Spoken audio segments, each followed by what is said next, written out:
बात करने के लिए लॉगिन करें www.astrotak.com। हेलो एवरीवन, मैं सुनिधि मेहरा नारंग आप सबका स्वागत करती हूँ एस्ट्रो तक पे। आप हमारी वीडियोस को एस्ट्रो तक के यूट्यूब चैनल को सब्सक्राइब करके वहाँ देख सकते हैं। आप हमारी वीडियोस को एस्ट्रो तक के फेसबुक पेज को लाइक करके वहाँ देख सकते हैं और तक ऐप पे भी देख सकते हैं। अगर आप मेरे साथ जुड़ना चाहें तो मेरे फेसबुक पे या इंस्टाग्राम पे सुनिधि मेहरा के नाम से मेरे साथ जुड़ सकते हैं। आपको अगर ये वीडियो अच्छी लगे तो इसे लाइक एंड शेयर ज़रूर कीजिएगा।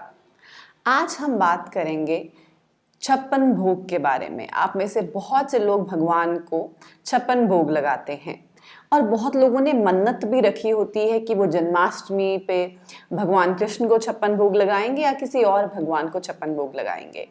तो आज हम बात करेंगे 56 भोग के बारे में, क्यों लगाया जाता है, किस तरह से लगाया जाता है और इसके पीछे की राज।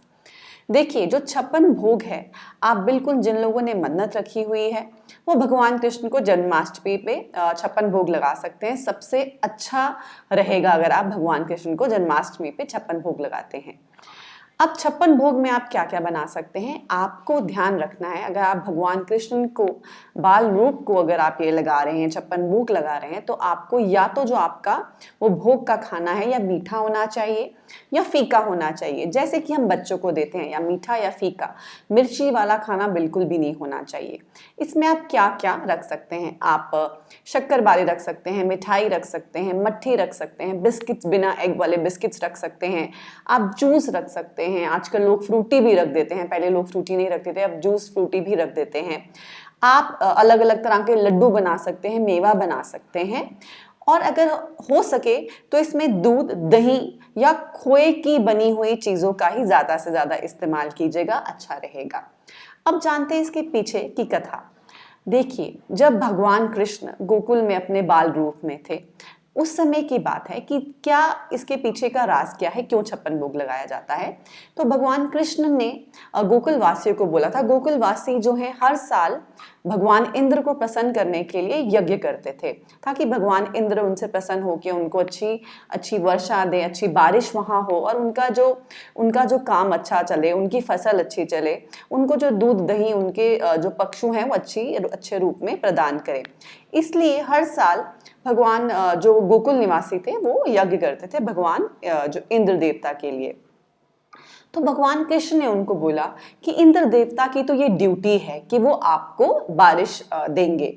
आपको अगर यज्ञ करना है, पूजा करनी है, तो आपको करनी चाहिए पर्यावरण के लिए, आपको गोवर्धन पर्वत के लिए करनी चाहिए, जो कि आपको सिर्फ देता है, आपसे बदले में कुछ नहीं चाहता। वो आपके बच्चों को खेलने की जगह देता है, आपको बाढ़ से बचाता है और आपके पक्षों को उनको चारा मिलता है। तो इसलिए हमें गोवर्धन पर्वत के लिए यज्ञ पूजा करनी चाहिए।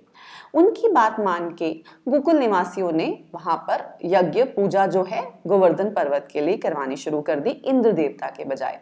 इससे इंद्र देवता को गुस्सा आ गया। उन्होंने क्या किया, उन्होंने बहुत सारी जो बारिश है वो वहां पर गोकुल में डालनी शुरू कर दी। अब भगवान कृष्ण ने गोकुल निवासियों को बचाने के लिए अपनी सबसे छोटी उंगली पे गोवर्धन पर्वत को उठा लिया और उनके साथ उनके मित्रों ने उनको सहयोग करने के लिए, जो कि बहुत ही भोले थे, उन्होंने उनको सहयोग करने के लिए अपनी जो बांस डंडियां लेके उन्होंने भी गोवर्धन पर्वत में कृष्ण जी की मदद करनी शुरू कर दी। अब गांव वासियों ने जब ये देखा कि ये बच्चे और जो कृष्ण जी हैं इन्होंने गोवर्धन पर्वत को उठाया हुआ है, कृष्ण जी की मदद कर रहे हैं, तो कहीं इनमें से किसी को कोई चोट ना आ जाए। तो उन्होंने सोचा कि इनको जैसे 7 दिन वर्षा चली, 7 दिन बारिश हुई, तो उन्होंने 7 दिन उनको कुछ ना कुछ खाने की आइटम जो है देनी शुरू कर दी, ताकि उनमें वो एनर्जी रहे और वो एक्साइटमेंट रहे। तो वो उनको हर थोड़ी थोड़ी देर बाद, जैसे कि एक दिन में 8 पर्व होते हैं, तो वो हर थोड़ी देर बाद भगवान कृष्ण को और बच्चों को वो खाना देते थे और खाना रिपीट नहीं करते थे। तो जैसे 7 दिन में, हर एक दिन में 8 पर्व होते हैं और 7 दिन में 56 पर्व होते हैं।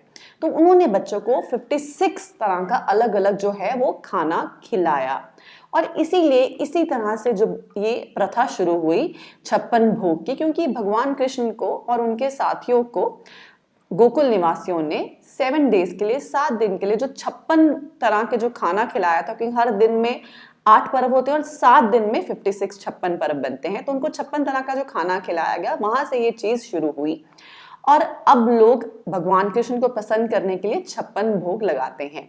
वैसे अगर आप लगा सकते हैं तो बहुत अच्छी बात है, बट जो भगवान है वो आपकी भाव से प्रसन्न होते हैं। तो अगर आप नहीं भी लगा पाते तो भी आप भगवान को प्रसन्न करना चाहते हैं तो आप सिंपल भगवान को मक्खन मिश्री से भी प्रसन्न कर सकते हैं, आप भगवान को मोर पंख से भी प्रसन्न कर सकते हैं और अच्छे सच्चे भाव से भी प्रसन्न कर सकते हैं। तो ये थी 56 भोग के पीछे का राज। कैसी लगी आपको ये वीडियो मुझे जरूर बताइएगा। Thank you so much.